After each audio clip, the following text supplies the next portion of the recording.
Hello and welcome to Different Leaf, a show for new and experienced cannabis consumers. I'm Brit Smith. As pet parents, we want to do all we can to make sure the animals in our lives are happy and healthy. For my two dogs, that means daily walks, healthy diets, and regular trips to the vet. But what if we could help treat and even prevent some of our animals' ailments before they get to the point where we need to shell out large amounts of money to visit the vet for pharma medications that don't always help? What if we gave them CBD tincture, like a daily vitamin, to keep them healthy as they age? This episode, we're going to learn about how safe and effective CBD and hemp extracts can be for our pets. Our guest today is holistic pet expert and podcaster Angela Ardolino. Angela owns and operates Fireflake Farm, an animal rescue farm in Florida, where she's been caring for all kinds of animals for over 20 years. Once medical marijuana was legalized in Florida in 2016, and she learned firsthand how cannabis could help with her own aches and pains, Angela decided to study medical cannabis for therapeutic use at the University of Vermont's College of Medicine. And then she started incorporating full-spectrum hemp extracts into her treatment plans for her farm full of rescue animals for a long list of ailments. And the results were astounding. By using full-spectrum CBD, Angela was able to stop animals' seizures, help injured chickens in pain, and she even put 4 different kinds of cancer into remission in dogs. Today, we're going to talk about how cannabis extracts work to keep us and our pets healthy, what kinds of animal ailments we can help with CBD, whether we should be feeding our pups tincture or CBD dog treats, how to know if CBD is okay to mix with other medications that our pets might be on, and how to find your pet's starting dose for common ailments like pain, skin issues, and anxiety before fireworks. As a side note, after this interview with Angela, I started to give my 2 dogs some of her CBD every day, and I can't tell you how helpful it has been. My old dog Cosmo has been much more playful and way more energetic on his walks, and it's really helped my puppy Juno to settle down and be less anxious when a storm is rolling in. So if you're a fellow pet parent, definitely take note of what we cover here. It has really improved the lives of my pups. We'll be right back after this quick break to chat about cannabis for our pets' health with Angela Ardolino.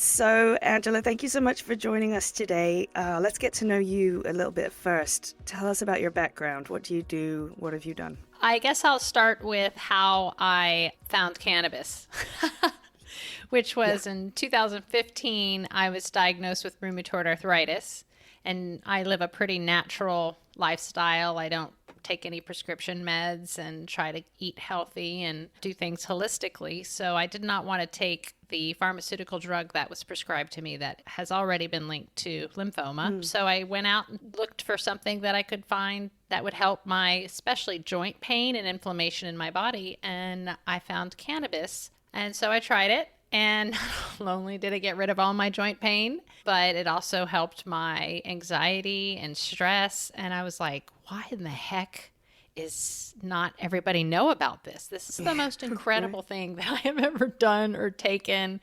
I tried, marijuana like once in high school, and I didn't really like how I felt, and, just never considered it as a medicine. So that's what started my deep dive. At the time, I had a magazine. I had a family magazine that was kind of like, naturally bringing up your family and your kids and your pets. Cool. What year was this?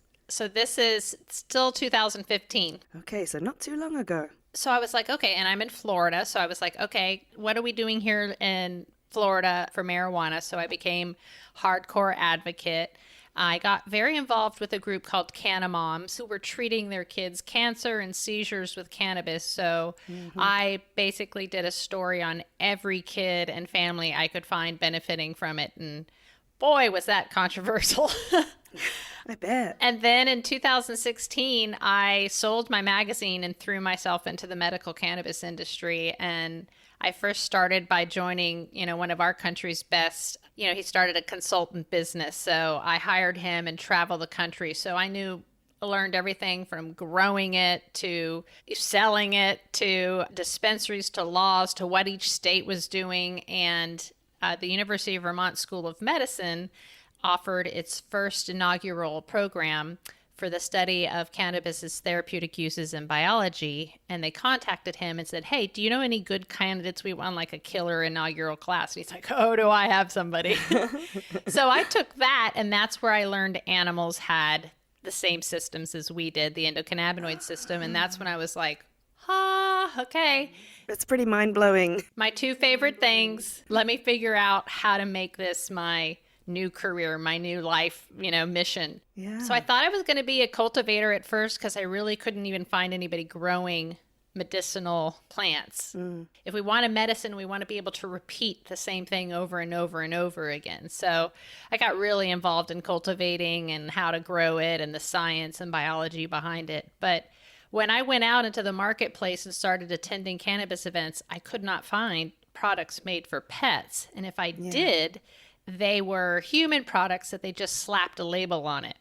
So that's how I ended up becoming a formulator and making products specifically for pets. And the reason that I know so much about pets is because I have had a rescue farm for farm animals and senior and geriatric dogs for the past 15 years. And I also own an all-natural grooming salon where we also sell natural, like raw food and natural supplements, where on a Saturday we will see 70 dogs come in. And I would say about 85 to 90% of those dogs that come see us are suffering from something, whether it's allergies or pain or stress and anxiety. Oh my gosh. So that's how I developed my formulas, is I literally kept track of everything, all the skin issues, what everyone was suffering. Because these people, they'll go to see their groomer once a month, but they'll see their vet however long, when it's an emergency situation, usually, which I get, because a lot of times going to the vet makes things worse instead of better. And it's a lot of money. Yeah. Right. We've jumped from talking about the endocannabinoid system, but I really want to go back to this main question, which has been on my mind. How in the world does cannabis at all work in animals? And then I thought, wait a minute, humans are animals. It's probably in the same way, right? Like, let's talk about how cannabis works for our pets, how it works in animals. You bet. Well, the best thing is that dogs in specific have already been studied and have more receptors than we do, like a lot more receptors, which is why they're so sensitive to THC. It's not toxic to them. It is just that they're more sensitive to it. So a full spectrum hemp extract that has just that little bit of THC really does a lot more for them than like for us. So that's already been proven, and that's pretty cool. But it works just like us. It works on every animal, lizards, birds, fish, any of them. We all have an endocannabinoid system, and that endocannabinoid system is basically responsible for keeping the body at homeostasis. It's responsible for keeping all of our other systems operating right. So you can imagine if you have a deficiency in your endocannabinoid system, it could be anything from an animal that presents as super anxious and stressed out to one that was limping and has phantom pain all over, kind of like fibromyalgia or something like that, which now they're discovering is a large deficiency in your endocannabinoid system. Wow. Okay. So the fact that all mammals essentially have an endocannabinoid system means that cannabinoids, which is the medicine, I guess, that the cannabis plant produces, would work on any animal. So do we see animals using cannabis in the wild, in nature? Do they eat it for medicine like we do? We absolutely believe they do. We know they eat hemp seeds and cannabis flowers. I feed it to all of my farm animals and dogs. I always say that my eggs have more CBD than everybody else's. But a lot of my holistic vets love this too, because we're like, why do dogs have more receptors than we do? And we're like, because they were eating it in the wild. So, of course. The endocannabinoid system, this is one of my favorite stories from school, was they were like, you have to understand an animal's endocannabinoid system, is still pure and still intact. And to think about a cheetah, for instance, going to hunt, the zebra or the water buffalo or whatever it is, that when that chase starts, both of their endocannabinoid systems are operating at full capacity. That zebra doesn't go, what if I'm not fast enough? Oh, what if I'm, do you know what I'm saying? Or I'm just too stressed today to run from this cheetah. Yeah. No, they run. And not only do they run, that when the cheetah does get them, they're not feeling any pain. Their endocannabinoid system is in full action doing what it needs to do. And so is the cheetah, who's being kicked in the face by this giant animal. So like when you think about how primitive and how important it is in the animal world, it absolutely is. And you can't deny it. And you know that they had such a strong one because they were obviously eating hemp plants and cannabis plants out in the wild. That is fascinating. I know. I love it. So much sense. It makes more sense to me in animals than it does to humans. Humans were like, okay, we got to act more like animals. And then when people go, oh, but it's not safe, it hasn't been tested on animals. What do you think all the human research has been done on? It's been done on animals. True. Yeah, it usually is on animals. In 1973, here in the United States, they actually did a research study called the Rosencrantz study, where they tested to see how much THC it would take to kill a person. Of course, they didn't test it on people. They tested it on animals. They tested it on lab rats, beagles, and chimpanzees. They gave them beagles? Yeah, I always use beagles. They gave them 9,000 milligrams of THC. If you can even imagine. I love sharing this on cannabis podcasts so that they can comprehend how much that is. I don't know how much that would be. 9,000 milligrams Crazy amounts. So 2 rats died that they regurgitated their food and were passed out and choked and died. No beagles died. No chimpanzees died. And not only that, the chimpanzees very quickly metabolized, their livers metabolized it and brought themselves back to normal. And they could act and function normally on 9,000 milligrams. So Wow. It is not dangerous. A pure cannabis product will never harm or kill any of your animals or pets. It's when they get into an edible that has chocolate or raisins or xylitol. The reason that I make pet products is because of, the other dangerous flavorings and sweeteners and stuff found in human products. So you can't always say, hey, this one works for me. This will work for my dog. So it is important to make sure that it doesn't have anything else in it that will cause harm. Wow. So there are so many things that people anecdotally use this for their pets. I'm a pet owner. I've long been a pet lover. When I was a little kid, my parents had a black cat called Busby. He was named that because, that Busby is the hat that they wear in front of the palace, the guards in front of the So he had the big hair? Yeah, he was like a big fluffy black cat, but he looked like a hat. I love it. He was the sweetest cat, and he was sort of feral, like he'd go out and hunt for himself. But this cat never needed to go to the vet. He was just, I don't know what he was doing, but he was eating out there, and he was probably medicating out there. Yep. Whatever he did, he lived until he was old. He fought foxes. He was a badass. I believe that cat probably, if there was hemp around, he was probably stuffing himself with hemp. Absolutely. But now I am the proud owner of 2 dogs. They are the best things in the world to me. Yep. Cosmo and Juno. Aww. And Cosmo is getting a little old now. He's a black lab border collie. He is diabetic. He turned diabetic actually the week the pandemic started. So that was difficult. Yeah, he started walking into walls. He was losing his eyesight. He was peeing in the middle of the night. He was drinking a ton of water. And it was very difficult to learn how to take care of him in the pandemic. But the first thing, I'm a cannabis journalist, the first thing I thought was CBD is going to help my pup. And I asked my vet, and she said, there are so many good things that CBD can help with for dogs. It can be like for nerves, for pain, for sleep. But when they have these other issues like diabetes and high blood pressure, CBD is actually not a good idea to mix with these other medications. Is that something that you've heard as well? What can you tell us about that? Well, I'm glad that your vet didn't altogether scare you away from CBD altogether. So they must have some knowledge of it. But we have to remember that all sources of disease are based in inflammation of something. So diabetes is the inflammation of the pancreas.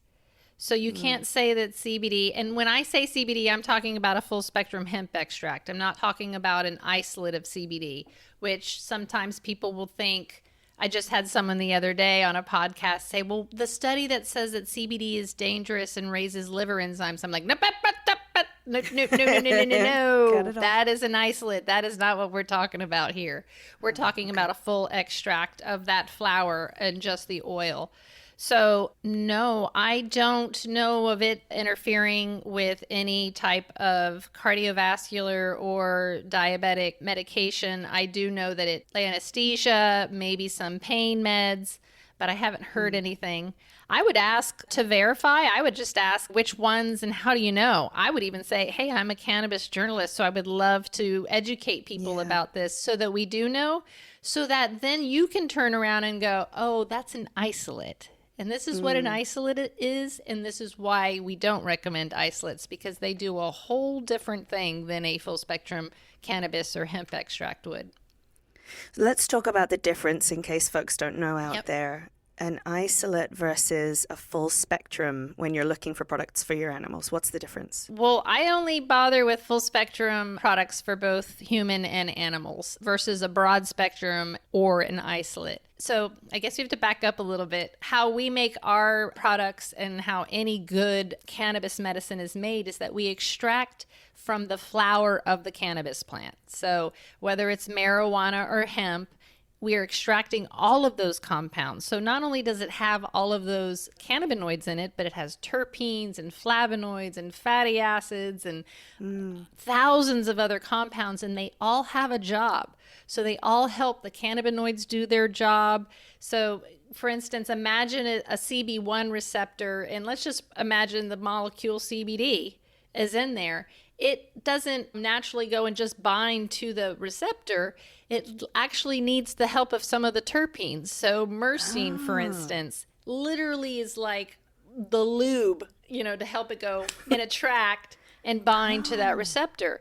So if you're getting a broad spectrum product, which is when they try to remove the THC so that it doesn't come up in a lab test, which they perpetuate that the reason they're taking it out is because THC is dangerous for animals, which is totally a false statement. I just told you about how we just proved that it cannot kill an animal. There's no evidence ever of a reported incident where an animal consumed cannabis and it killed them. Never. A person either. It's something else that's in it. So if it's an edible or something else, not a pure product. But anyway, you want that extraction of the complete flower. So you want all of those things in it. And that's what a full spectrum hemp or cannabis product will have in it. Broad spectrum, they've put it through another process to try to take the THC out.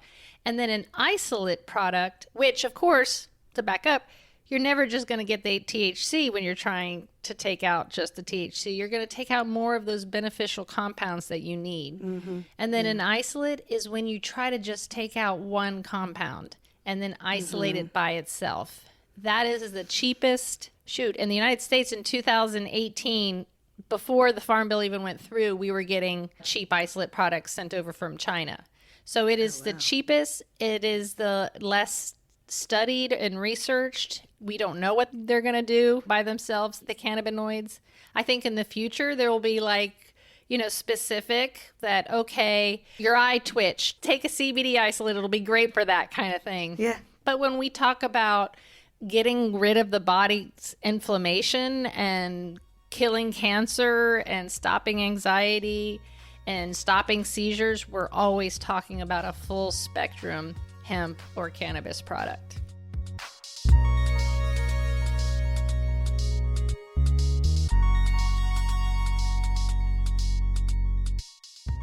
Now let's talk about specifically what ailments folks choose to use CBD or, full hemp extract for their animals.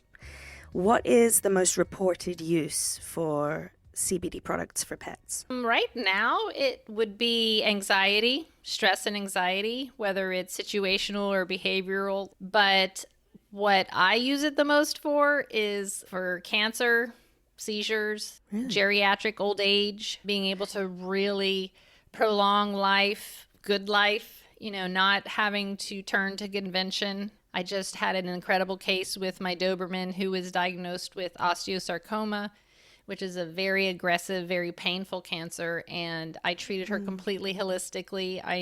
She never got radiation or chemotherapy. I didn't amputate the leg until 2 years of her having it.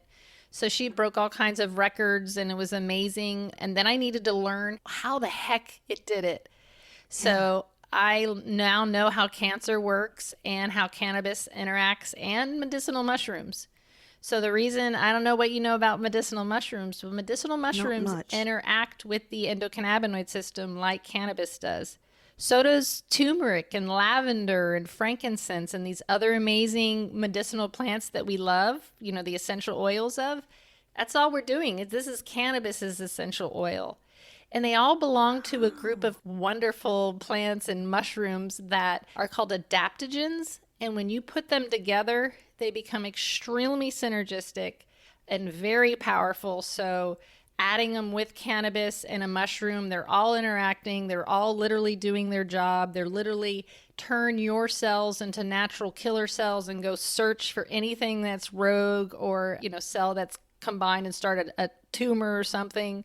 Get rid of inflammation all over the place. So that's why it seems like such a miracle, is that, you know, it's interacting with this system that is supposed to be keeping all of our other systems in line.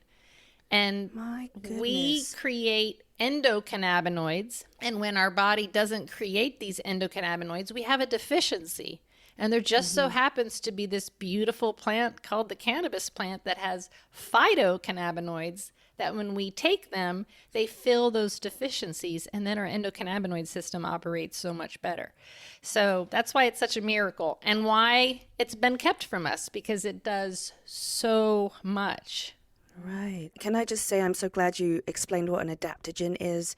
That word has been roughing around in my brain for a long time, and that makes sense. There's so many other plants and fungi and, you know, other things that come from the earth that would have similar properties. And also remember that every pharmaceutical drug is derived by something found in nature.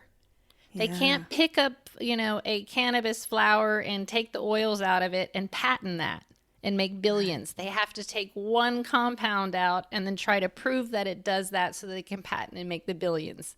So you literally can heal your dog, your pet, yourself with plant and mushroom medicine, which is basically all I'm doing now. Is I get the sick, they've tried everything, nothing works, dogs. I take them off all their pharmaceuticals. I feed them a biologically appropriate fresh diet that feeds them and their system, keeps their microbiome in check, and then treat them with plant and mushroom medicine. And I've stopped seizures, put cancer into remission 4 times now, 4 different types of cancer. I've had more vets go, oh, it must not be osteosarcoma. So then I prove that it's osteosarcoma. But cancer has 12 signaling pathways. Like pain has 5 signaling pathways. Cannabis interacts with all 5 of the pathways for pain. That's why it's so amazing. The reason you see humans and a lot of times our pets on multiple pain meds is because if I'm going to create a pain med and I've isolated something that's going to, work, they're usually dealing with one of those pathways. Right. Same thing with chemotherapy drugs. There's 12 signaling pathways. So let's take breast cancer, for instance. There's a new breast cancer drug out there and it's interacting with the pathway that breast cancer interacts with. It interacts with all 12. Cannabis with mushrooms and green tea and a couple other adaptogens interacts with all 12. Cannabis alone has already been proven to interact with 8 of those pathways, and sometimes in more ways than one, where if one pathway is responsible for the metastasis of cancer, the spread of cancer, THC stops it in its tracks by cutting off the blood supply to the tumor, and then other compounds in the plant downgrade certain things, stop certain things. So it's not just the cannabinoids, it's all of the compounds in it. So it's pretty incredible. What a treasure trove. Yeah, when you really look at how it works and how it spreads and how, what is it? Like 1 in 9 dogs now will be diagnosed with cancer, will get some sort of cancer. So it's like everywhere. And to be able to know that you have something that's all natural and not going to cause more harm than good. Chemotherapy, oncology, that's all brand new in the animal world.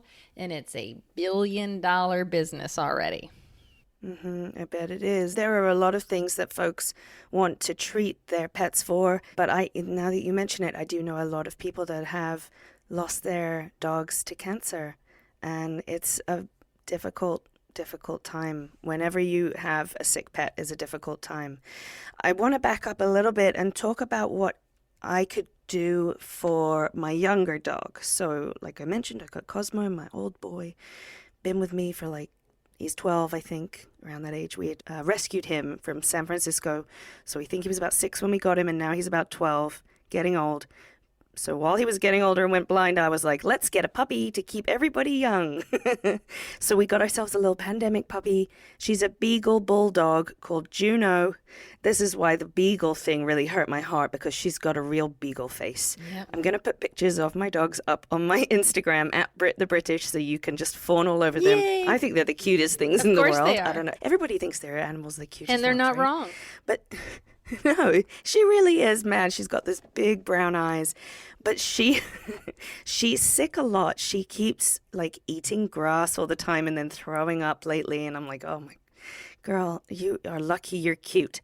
And she has other issues as well. So sometimes she'll get nauseous. She's very jumpy. So the 4th of July is probably her least favorite day. Fireworks are very triggering. Luckily for Cosmo, he's old and almost completely deaf, so he doesn't really know. I know. They don't bother him anymore. Right. But now I've got this little 1.5-year-old, 2-year-old pup, and she's scared of fireworks. She's scared of the wind. How much CBD should I be giving her to just help her calm down and sort of go to sleep? Well, that's a great question. And remind me to talk about her gut situation, because I would love to help you with that. But every animal's different. So there will be our tinctures. I added another adaptogen that has been known to calm, which is lavender. So we have, and cannabis and lavender share some of the same compounds. Some of the same compounds that relax and calm an animal or a person. So we combined those two, and one dropper is what we say is a good starting and what has worked according to research, but every animal is different. So I tell the story about my 9-pound Schnauzer and my 60-pound Doberman, who were both petrified of lightning and thunder here in my house on the farm. The Doberman literally would come and sit and ask for it. I would know a thunderstorm was coming way before anybody else, because she would hear it from however long. She would take a quarter of a dropper, which is approximately 4 milligrams. My 9-pound Schnauzer needed 2 dropperfuls in the beginning, which was 24. So it's not about the weight. It's not about the size. It's not about the breed. Guess what it's about? The deficiency in the endocannabinoid system, which you don't know what it is. Right. Thing. So what I would do is, depending on how anxious they are, start with a half a dropper. Start with 5 milligrams. Wait 20 minutes. You're going to see the results.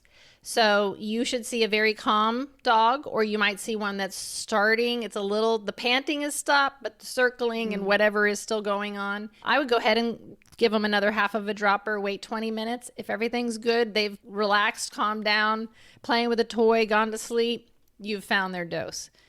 That's why I started with you have no fear of overdosing your pet. If you're dealing with a full spectrum pure product, which the only way to be able to do that is to make sure that it has, and you should be doing this with human products too, is that if you're not getting them from a medical dispensary, make sure they have that third-party lab certificate, that certificate of analysis, or COA, that will show you what is in the bottle. I'm showing you our bottle that has a QR code on it that you scan with your phone, and it takes you to this batch, which is there's a number carved on the bottom of the bottle that matches with the COA online that shows you what is in that bottle, proving that it's a full spectrum product. How much CBD does it say it has in it? Does it actually have that much CBD in it? That it has that little blip of THC so that you can see that it's full spectrum in it, that it's a full spectrum product. And that the most important thing, it also shows you what's not in that bottle. Pesticides, herbicides, heavy metals, solvents, if they've used something else, like we use supercritical CO2 extraction, which is what you do for human medicine. But that is the best way to extract it without damaging any of those medicinal compounds we're talking about. Interesting. So I always will educate somebody, and then someone will go, but it didn't work. And usually it's because the product they're using has no CBD in it at all. It's not even a hemp extract. It could be just hemp seed oil, or the way they extracted it didn't work, or the way they emulsified it didn't happen. So there's a lot of things that go into manufacturing a good product. So we hear it all the time. I used it and it didn't work. I used it and it didn't work. And I'll go, well, show me what you used. And then I'll be able to tell you why. And if you can't find a COA online, like if you're buying it online, don't buy it. Move on. You shouldn't have to ask for it. You shouldn't have to search for it. You should be looking at a product, and one of those things on that link should be a COA that matches a batch number. Good to know. Okay, so this is how we can identify the good products from the products you just shouldn't bother with. I see a lot of people selling CBD pet treats, like everywhere I go. And I always try very hard to pick the healthiest options for my dogs, like I do for myself, for my whole family. Right.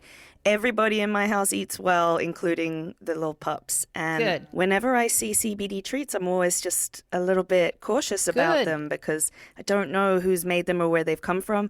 But one thing I have done before is take my own CBD tincture, put a couple drops on my hand, and I've just let my dogs lick that off before. And it has, during 4th of July, it has sort of made them settle. I didn't really know how much I was giving them, though. I just thought, a little bit will do, and I'll see how it goes. And it seemed to be okay. Good. Like they both fell asleep. If you want to be even more effective, if you can lift their lip and squirt it right onto their gums, it gets soaked up right into the blood supply through there. So that's probably why it hit them good. So good thinking of putting it in their mouth. Most treats, I don't understand it. You can't cook it. So every time I see a baked treat, I'm like, I remember when we first launched. Wait, you can't cook with CBD? No, you can't apply heat to the hemp or to the cannabis. It'll change it. It'll change its whole medicine. So it'll either make it weaker or make it more powerful. So we had treats, freeze-dried treats, a single ingredient, which we're trying to bring back. We just finding a trustworthy freeze-dried protein supplier has not been easy. So we're the hemp people. We just want someone else to supply the damn treat. So we think we're finally have found somebody that we love and trust, so we will do it. But we literally spray it on top of the treat. And you have to remember, it's much more effective if you can put an oil right into the mouth. But some people love the treat. If you've got a geriatric animal that you want to give it to every day, it's easy, it's great, they're yummy. We put other medicinal plants in there so that they're really good for them. But yeah, treats I would be most careful at, because when I go to a cannabis event, there's all the vendors and they have a dog treat. And I'm always like, how'd you make it? What'd you do? Exactly. I'm sorry if you can hear Juno snoring in the background. Perfect.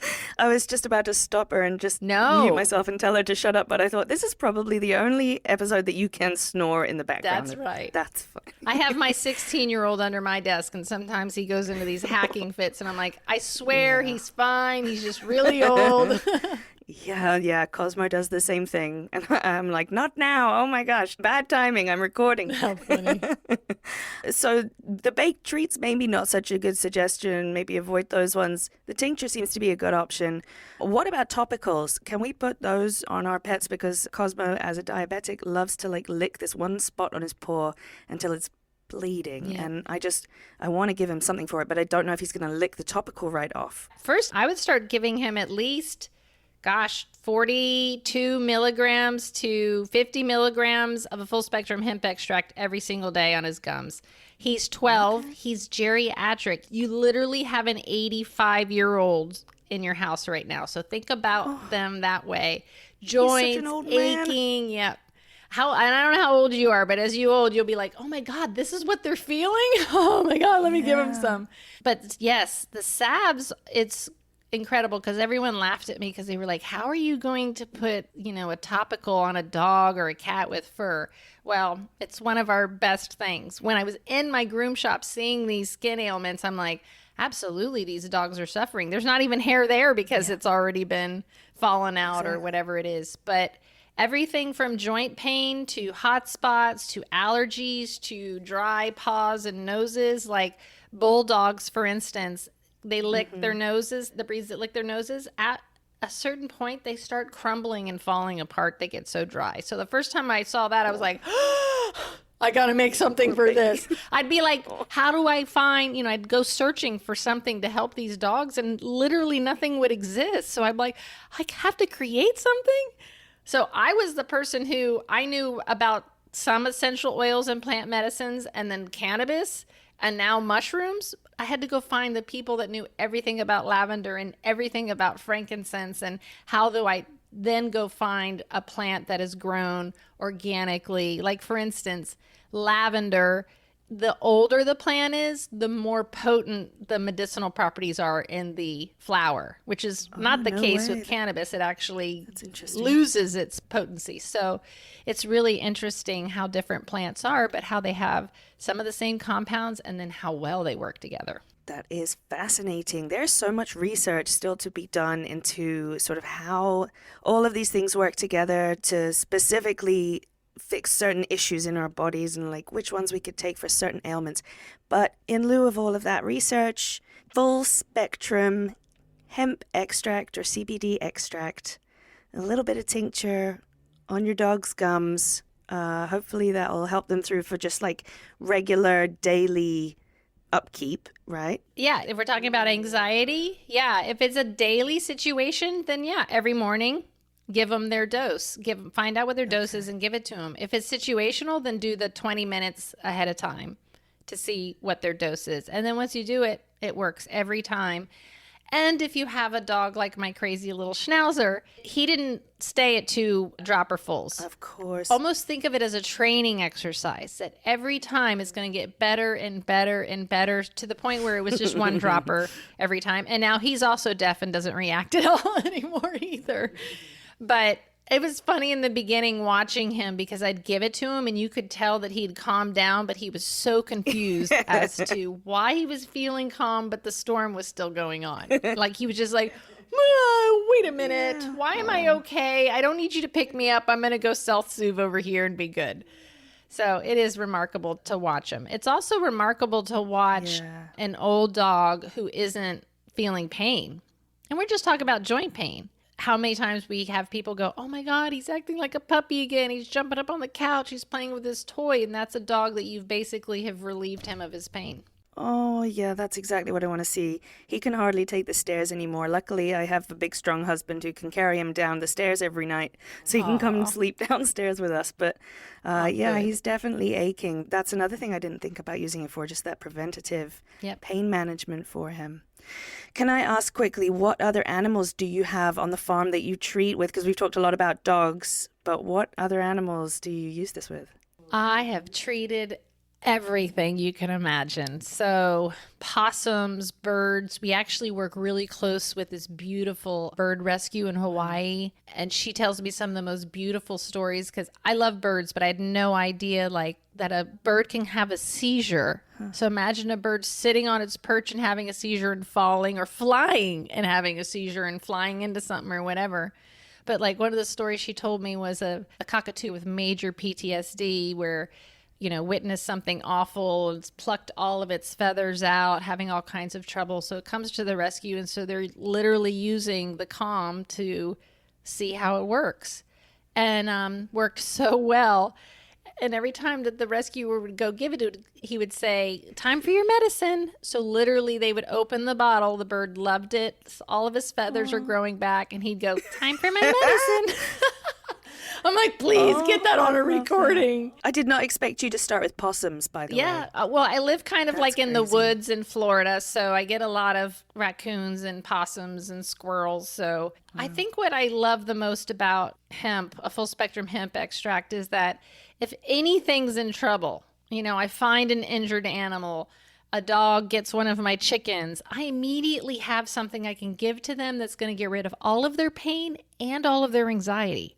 So I literally have had chickens attacked, hurry up and give them a full dose, 42 milligrams, and watch them get up and walk and start acting normal. Like, literally the pain and everything is gone. Wow. So everything. I guess not fish. I haven't been Wow. able to figure out how to give it to a fish yet, but I rescued a whole bunch of chickens one time from this area, in Tampa that has people dump them because roosters live wild. Chickens live wild, so people will have them and then dump them, whether they're sick or they have too many or some have babies. So I had a whole bunch one time that I brought into my farm that had wet pox, which I had no idea was this extremely contagious, kills your whole farm, all your birds. I had no idea. I just started treating them all with hemp, and I lost one of the babies and one of my older chickens and got rid of it and everybody else. So it's kind of like I just put everything on it, treat everything with it and then watch what happens. But I mean, I've put cancer in remission 4 times. I've done what most vets and doctors have never been able to do, because they've never been taught about, this medicine. They've never been taught about the endocannabinoid system, which is the master system. So how do they know how certain things work? So when you take your pet into the vet for diarrhea or throw up, the only thing they know to do is to write a prescription. They haven't been taught anything about diet and nutrition, nor cannabis medicine or how the endocannabinoid system works. So it's oftentimes they make things worse by prescribing an antibiotic, which is going to wreck their gut, which I think your baby has a gut issue that just needs to be fixed, needs to be brought back. And of course, CBD is going to help it, or full spectrum hemp extract is going to help it. But, feeding that good bacteria, everything's against our poor dogs. They're over vaccinated. The flea and tick, stuff is poison. Their noses are down on the ground where all the pesticides and the carpet cleaners and the floor cleaners and all these toxins. So really being able to support their endocannabinoid system gives them a really good fighting chance to keep the disease away. I actually can't wait to start giving them CBD now and seeing the difference, because I've only ever tried it on a 4th of July once or twice. And so I really think I'll see the difference if we give it a shot. Well, thank you so much, Angela, for coming on and explaining all of this to us. And a thank you from my dogs for how healthy they're about to get, because they're about to get CBD'd up. Where can folks find out more about you and your podcast? My podcast is Your Natural Dog, and you can find it on all the platforms. My website is my name, angelaardolino.com, and my products that I have created and formulated are cbddoghealth.com, and my mushroom tinctures are mycodog.com. A huge thanks to today's guest, holistic pet expert Angela Ardolino. Next week, we'll be talking about cannabis for women's issues with OBGYN women's cannabis expert, Dr. Becky Lynn. There's not a lot of good studies for pregnant women. There are studies on fertility, though, and that's where those studies show, delayed time to ovulation or no ovulation at all. So if it's going to take you longer in between the times you release an egg, that's going to lengthen the time it takes you to get pregnant. Be sure to like and subscribe to the show wherever you're listening right now, and follow us on social media at Different Leaf, and I'm on social media at Brit the British. Make sure to check out differentleaf.com for all the issues of our gorgeous winter magazine, which is all about medical marijuana and is available at differentleaf.com and on thousands of shelves across the US and Canada. That's differentleaf.com.